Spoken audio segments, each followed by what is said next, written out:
The three biggest mistakes couples make during conversations are screaming and shouting, interrupting each other, and keeping quiet about what they really think and feel.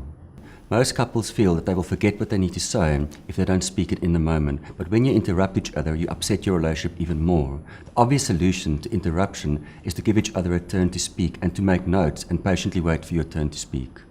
The classic screaming match is where one partner is saying, "Stop screaming at me," and the other person saying, "I'm not screaming at you, I'm just speaking loudly." In a funny kind of way, we've all been there, screaming about screaming or arguing about arguing.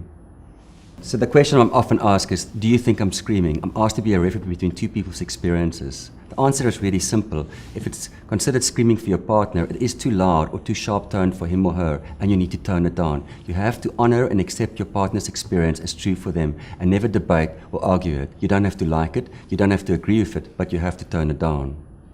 So what I've learned, if your partner experiences your tone or volume is too much, it's too much for him or her and you have to tone it down. We have different volume buttons. For some people, a 3 out of 10 will be screaming, and for others, a 8 out of 10. Our sensitivity and tolerance to volume and tone is different, and it can be determined by what you had for breakfast, how much you slept, your hormones, or how your parents fought or didn't. It's for these reasons that you should never argue when your partner is saying it's too loud, but simply tone it down.